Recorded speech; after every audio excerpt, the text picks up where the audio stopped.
السلام علیکم ورحمۃ اللہ وبرکاتہ۔ سبحان اللہ وبحمدہ سبحان اللہ العظیم استغفر اللہ۔ ناظرین محترم، آج کی ویڈیو میں آپ کو ایک ایسا وظیفہ بتانے والا ہوں، اگر آپ نے اس وظیفے کو کیا اور ان دو غلطیوں کا آپ نے خاص خیال رکھا تو اس وظیفے کی برکت سے اللہ رب العزت آپ کے مال و دولت میں اس قدر برکتیں عطا فرمائیں گے کہ آپ حیران ہو جاؤ گے۔ آپ کے پاس رکھنے کی جگہ نہیں ہوگی، نہ چاہتے ہوئے بھی دنیا آپ کے پیچھے آئے گی، دنیا ناک رگڑتے ہوئے ذلیل ہو کر آپ کے پیچھے آئے گی اگر آپ نے حدیث میں بتائے گئے طریقہ کار کے مطابق عمل کیا تو۔ اگر آپ نے ان دو غلطیوں کو نہ چھوڑا تو اس کا آپ کو فائدہ بالکل نہیں ہوگا۔ فائدہ نہ ہونے کا مطلب یہ نہیں کہ آپ کو ثواب بھی نہیں ملے گا، آپ کو ثواب تو ملے گا اس کا، کیونکہ آپ نے اللہ کا ذکر کیا ہے، اللہ کا نام لیا ہے، لیکن اس وظیفے کی تاثیر آپ کو نہیں ہوگی، اس وظیفے کی فضیلت سے آپ محروم ہوں گے، اس وظیفے کی جو برکات ہے اس سے آپ محروم ہو جائیں گے۔ بس آپ نے ان دو باتوں کا خیال رکھنا ہے۔ وہ دو باتیں کون سی ہیں جاننے کے لیے ویڈیو مکمل لازمی دیکھیے گا، اور ویڈیو کو لائک کر کے چینل کو سبسکرائب بھی ضرور کر لیجیے گا۔ جزاک اللہ خیر۔ ناظرین محترم، سب سے پہلے آپ نے وظیفے کا وقت جو آپ صلی اللہ علیہ وآلہ وسلم نے بتایا ہے، اس وقت وظیفہ کرنا ہے۔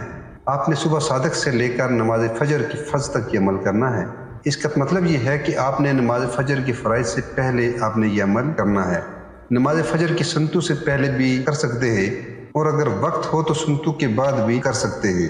7 سے 8 منٹ کا وقت لگتا ہے اس وظیفے کو مکمل کرنے کے لیے، اس لیے اگر آپ کے پاس سنتوں کے بعد وقت ہے تو آپ کر لیجئے، نہیں تو سنتوں سے پہلے آپ نے وقت نکال کر اس عمل کو کرنا ہے۔ اس میں خیال یہ رکھیں کہ تہجد کا وقت نہ ہو، بلکہ صبح صادق کا وقت شروع ہونے کے بعد اس عمل کو آپ نے کرنا ہے۔ دوسری بات جس کا آپ نے خیال رکھنا ہے وہ یہ ہے کہ آپ نے تعداد کا خیال لازمی رکھنا ہے۔ حدیث میں 100 بار اس وظیفے کا حکم آیا ہے، تو آپ نے نہ تو 99 بار کرنا ہے اور نہ ہی 101 بار کرنا ہے، بلکہ 100 مرتبہ یہ عمل آپ نے کرنا ہے۔ عمل یہ ہے کہ آپ نے سبحان اللہ وبحمدہ سبحان اللہ العظیم استغفر اللہ 100 مرتبہ آپ نے پڑھنا ہے۔ حدیث شریف میں ہے کہ حضرت ابن عمر رضی اللہ تعالیٰ عنہ فرماتے ہیں کہ ایک شخص نے نبی کریم صلی اللہ علیہ وآلہ وسلم سے دنیا کی کمی کی شکایت کی، تو نبی کریم صلی اللہ علیہ وآلہ وسلم نے فرمایا کہ تم فرشتوں کی دعا اور مخلوقات کی اس تسبیح سے کہاں غافل ہو جس کی برکت سے انہیں رزق دیا جاتا ہے۔ حضرت ابن عمر رضی اللہ تعالیٰ عنہ فرماتے ہیں کہ میں نے موقع کو غنیمت سمجھ کر نبی کریم صلی اللہ علیہ وآلہ وسلم سے اس تسبیح کے متعلق پوچھا، تو نبی کریم صلی اللہ علیہ وآلہ وسلم نے فرمایا صبح صادق سے فجر کی نماز تک 100 مرتبہ سبحان اللہ وبحمدہ سبحان اللہ العظیم استغفر اللہ پڑھنے سے دنیا تمہارے پاس ذلیل ہو کر آئے گی، اور ہر تسبیح کے بدلے اللہ ایک فرشتہ پیدا کریں گے جو قیامت تک تسبیح کرتا رہے گا۔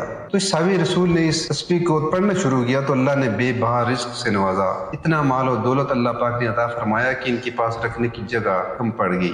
پیارے دوستو، اگر آپ بھی چاہتے ہیں کہ آپ کے رزق مال و دولت میں اضافہ ہو اور نہ چاہتے ہوئے بھی دنیا آپ کے پیچھے آئے، تو اس وظیفے کو اپنی زندگی کا حصہ بنا لو۔ اس وظیفے کو آپ صلی اللہ علیہ وآلہ وسلم کی بتائے گئے طریقہ کار کے مطابق عمل کرنا شروع کر دو، انشاءاللہ دنیا ناک رگڑتے ہوئے آپ کے پیچھے آئے گی، اور اللہ پاک آپ کو بے شمار رزق مال و دولت عطا فرمائیں گے۔ آخر میں 2 غلطیوں کو آپ نے دوبارہ ذہن نشین کر لینا ہے۔ ایک تو اپنے وقت کا خیال لازمی کرنا ہے، اور دوسرے تعداد کا خیال لازمی رکھنا ہے۔ اللہ پاک سے دعا ہے کہ اللہ پاک ہمیں اس عمل کو کرنے کی توفیق نصیب فرمائے، آمین۔ دوستو، آخر میں آپ سے درخواست ہے کہ اللہ پاک کے 99 ناموں میں سے ایک نام کامنٹ سیکشن میں ضرور ٹائپ کریں۔ اللہ پاک ہم سب کا حامی و ناصر ہو۔ والسلام۔